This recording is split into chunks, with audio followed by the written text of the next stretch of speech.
कैसे हैं आप लोग दोस्तों। उम्मीद है आप सभी अच्छे होंगे। बीपीएससी की तैयारी के सिलसिले में ये दूसरा लेक्चर मैं आपके सम्मुख लेके आ रहा हूँ। देखिए, मैं आपको बता दूं कि अगर आप थोड़ी सी संश्लेषित तरीके से तैयारी करें तो बीपीएससी की परीक्षा बड़े आराम से निकाल सकते हैं। लेकिन आपकी तैयारी में पंक्चुअलिटी और गंभीरता होनी चाहिए। अगर आप गंभीर होकर तैयारी करें, सीरियस होकर तैयारी करें, निश्चित रूप से बीपीएससी की परीक्षा पास कर जाएंगे। तो यहाँ ध्यान देने की बात यह है कि बिहार पब्लिक सर्विस कमीशन ने बीपीएससी यानी बिहार स्पेशल से बहुत महत्वपूर्ण यानी बहुत सारे क्वेश्चन पूछे जाते हैं।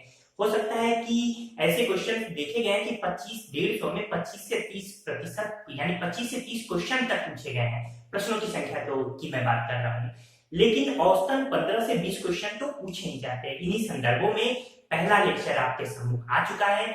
आज ये दूसरा लेक्चर है। मुझे उम्मीद है कि पहला लेक्चर आपको पूरा पसंद आया होगा। तो चलिए दोस्तों, आगे बढ़ते हैं। उससे पहले अगर अब तक आपने हमारे चैनल को सब्सक्राइब नहीं किया है तो बिना देर किए पहले चैनल सब्सक्राइब कर दीजिए। लाइक का बटन अगर आपको वीडियो पसंद आए तो दबाइएगा, अदरवाइज जैसे आपकी इच्छा। तो आइए दोस्तों, आगे बढ़ते हैं। यहाँ पे तो यहाँ देखिए, पहले लेक्चर में मैंने बिहार में बताया था कि 38 जिले हैं। तो इन 38 जिलों का मैं मैप कर आपको पूरा एक अवलोकन बता रहा हूँ। तो यहाँ पे ये देखिए कि ये है बिहार। बिहार, अगर मैं भारत की बात करूं तो भारत, ये अगर आपका मैं एक रफली आपको भारत की ये देखिए, तो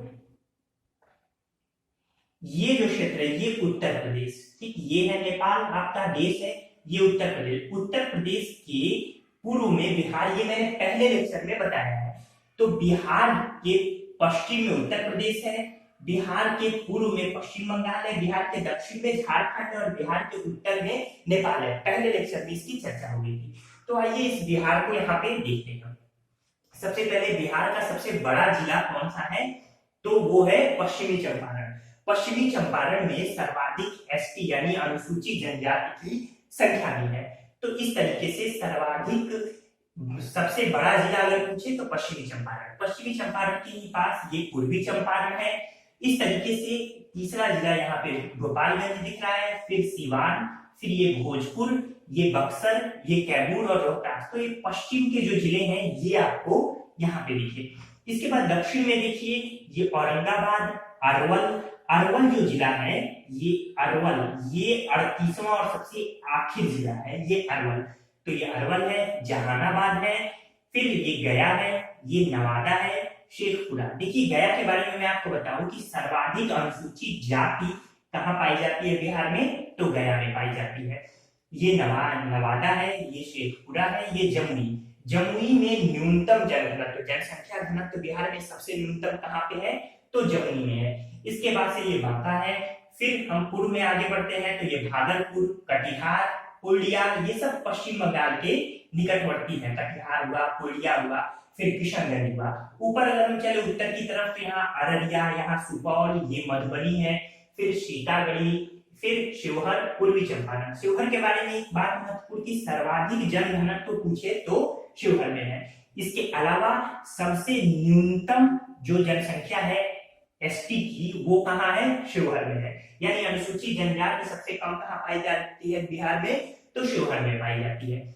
इसके बाद यहाँ देखिए, ये है सारण जिला। ये जो जिला है ये सारण है, भोजपुर के ठीक उत्तर में। सारण के ठीक यानी पूर्व और उत्तर, उत्तर पूर्व में मुजफ्फरपुर है और उत्तर दक्षिण में, हाँ, ये पूर्व दक्षिण में। तो दक्षिण पूर्व में कौन सा है, वैशाली है, और उत्तर पूर्व में मुजफ्फरपुर है। याद रहेगा सारण के। इस वैशाली के दक्षिण में ये पटना है, पटना के दक्षिण में ये नालंदा है। नालंदा के बारे में आप जानते हैं कि विश्व का प्रथम विश्वविद्यालय कौन सा है, नालंदा विश्वविद्यालय है। तो इस तरीके से मैं जब इतिहास के बिहार की चर्चा करूंगा पूरी डिटेल आपको और बताऊंगा। इसके बाद इसके बगल में ये शेखपुरा है, ये लखीसराय है। जमुई के ठीक उत्तर में लखीसराय है, उसके ठीक बगल में मुंगेर है। बारूद वगैरह के जो कारखाने थे वो मुंगेर में, भारतीय इतिहास मध्यकालीन इतिहास में आप देखेंगे अभी भी बारूद वगैरह के कारखाने मुंगेर में पाए जाते हैं। इसके बाद मुंगेर के ऊपर खगड़िया है, खगड़िया के ऊपर सहरसा है। सहरसा के ठीक पश्चिम में दरभंगा है, दरभंगा के दक्षिण में समस्तीपुर है, समस्तीपुर के पश्चिम में वैशाली है। तो इस तरीके से ये पूरे 38 जिले रहे बिहार के। दोस्तों अगर आप बिल्कुल नए हैं, मैप नहीं जानते हैं, तो मैं आपको बता दूं, पहले लेक्चर में भी मैंने बताया था, ये उत्तर है, ये दक्षिण है, ये पूर्व है और ये पश्चिम है। तो ये चीजें आप यहाँ जान चुके। तो ये पूरा रहा यार, एक एक जिलों की चर्चा मैं करूंगा, हर जिले की स्पेशलिटी पे मैं चर्चा करूंगा। आप घबराइए ना, जितना समझ सके समझने की कोशिश कीजिए। ये 38 जिले हैं आपके सामने है, आप इसका स्क्रीनशॉट चाहे तो ले सकते हैं। इसके बाद से अगर मैं बात करूं तो सबसे छोटा जिला पूछे तो शिवहर है, सबसे बड़ा जिला पूछे तो पश्चिमी चंपारण, सर्वाधिक लिंगानुपात तो गोपालगंज में बिहार में है, सबसे कम लिंगानुपात मुंगेर में है, सबसे ज्यादा अनुसूचित जनजाति की संख्या पश्चिम बंगाल जनजाति यानी आदिवासी पश्चिमी चंपारण में है। इसके अलावा सर्वाधिक अनुसूचित जाति की संख्या गया में है, न्यूनतम अनुसूचित जाति किशनगंज जिले में है, सर्वाधिक जनघनत्व शिवहर में है। इसके बाद विश्व का प्रथम गणराज्य, बड़ा महत्वपूर्ण क्वेश्चन है, वैशाली। वैशाली की ही नर्तकी आम्रपाली थी, जिस पर मुग्ध होकर जो बिंदुसार थे, ये मौर्य सम्राट में आप लोग पढ़ेंगे, उन्होंने इनसे विवाह भी किया और इनसे एक जीवक नामक एक पुत्र यानी संतान की प्राप्ति हुई थी, जो एक बहुत बड़े विद्वान भी बने आगे चलकर। तो इस पर भी हम लोग डिटेल में चर्चा करेंगे। इसके बाद है प्रथम गणितज्ञ विश्व के माने जाते हैं आर्यभट्ट। विश्व का प्रथम योग विश्वविद्यालय कहाँ स्थापित हुआ है? मुंगेर में स्थापित हुआ है, महत्वपूर्ण क्वेश्चन है। विश्व का प्रथम विश्वविद्यालय कौन सा है? नालंदा विश्वविद्यालय है। आइए हम थोड़ी राजनीतिक व्यवस्था के बारे में और जनसंख्या के बारे में भी डिस्कस कर लेते हैं। बिहार में द्विसदनात्मक व्यवस्था चलती है, यानी एक विधानसभा है और एक विधान परिषद है। विधान परिषद का गठन अनुच्छेद 169 के तहत किया जाता है। तो विधानसभा में 243 सीटें हैं यानी सदस्य हैं। विधान परिषद की सदस्य संख्या 75 है। बिहार में लोकसभा में बिहार का जो प्रतिशत है, यानी बिहार से कितने जनप्रतिनिधि हैं लोकसभा में, तो 40 है।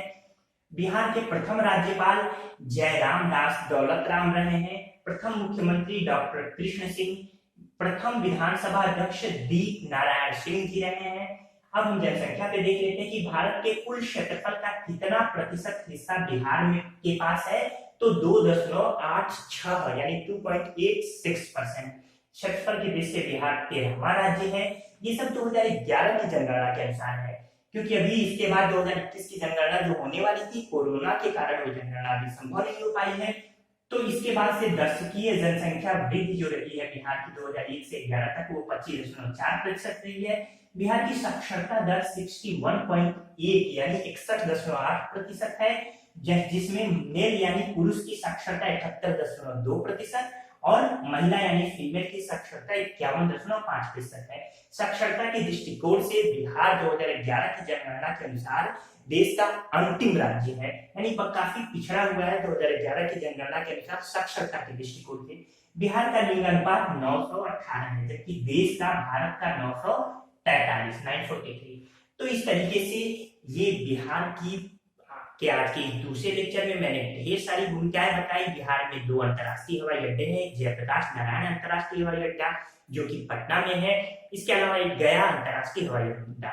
गया ये बौद्ध धर्म स्थली भी रही है, गया बहुत महत्वपूर्ण स्थान रहा है। इसके अलावा बिहार के विभिन्न क्षेत्र जो है वो बौद्ध धर्म से ओतप्रोत रहे हैं।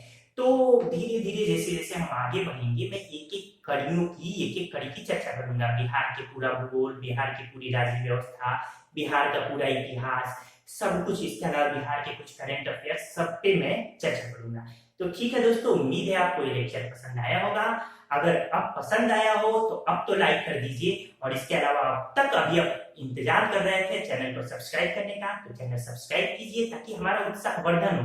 ज्यादा से ज्यादा लोगों तक हमारे वीडियोस पहुंचाइए ताकि हम बेहतर से बेहतर वीडियो आपके सम्मुख प्रस्तुत कर सके। ठीक है दोस्तों, अपना ध्यान रखिए। नमस्कार।